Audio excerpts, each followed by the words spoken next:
देखो क्वेश्चन कह रहा है the complex number z equal to x plus i y which satisfy the equation mod of z minus five y upon z plus five y equal to one lie on. देखो पहले ऐसे करते हैं इसको, mod of z minus five y upon mod of z plus five y ऐसे लिख सकते हैं इज इक्वल टू वन। अब देखो इसको ऐसे लिखें, mod of z minus five y is equal to mod of z plus five y.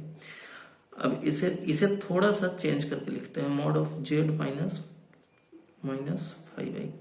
ठीक है, ये देखो अब ये लिख लिया। अब आप देखो ये क्या कह रहा है, z का फाइव वाई यूनिट से जो डिस्टेंस होगा वो बराबर होना चाहिए z का माइनस फाइव वाई यूनिट से। फाइव वाई कहाँ है पॉइंट, ये है। माइनस फाइव वाई कहाँ है, यहाँ।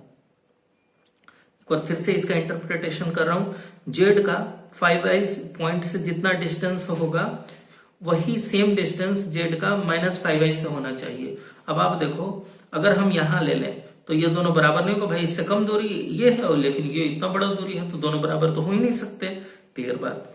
अब देखो ओरिजिन लेते हैं, ओरिजिन देखें तो ये भी 5 यूनिट इस डायरेक्शन में है, 5 यूनिट इस, तो ये मतलब ओरिजिन तो मिल गया, समझ में आ गया। अब अगर यही हम एक्स एक्सिस का देखें, रियल एक्सिस को देखें तो आप देखो अगर ये पॉइंट भी मार्क किए तो ये भी देखो उतना ही दूरी है जितना इससे दूरी है। ठीक है भाई, इसके लिए ये सेम डिस्टेंस है और ये भी सेम डिस्टेंस यहां से यहां तक, तो hypotenuse square equal to perpendicular square plus base square लगा दोगे, दोनों में सेम ही है। तो इसका मतलब जो भी रियल एक्सिस पर पॉइंट चाहे इधर ले लो, वो जितना डिस्टेंस देगा वही इतना डिस्टेंस देगा, तो रियल एक्सिस पर जो पॉइंट होगा वही होगा। ठीक है, पहला ऑप्शन द एक्स एक्सिस बिल्कुल सही। दूसरा ऑप्शन कह रहा है the straight line y equal to 5, y equal to 5 अगर स्ट्रेट लाइन हम कर दें ये देखो इससे 0 यूनिट इससे 5 तो ये बराबर नहीं हो सकते, गया। The circle passing through the origin, the circle passing through origin, कोई भी हम एक सर्कल ड्रॉ कर लेते हैं, कुछ उसका रेडियस के बारे में नहीं दिया है। तो अब आप देखो अगर हम यही पॉइंट कंसिडर करें तो इससे ये कम दूरी पर है और इससे ज्यादा दूरी पर है। ठीक है, तो correct option the x axis. ठीक है।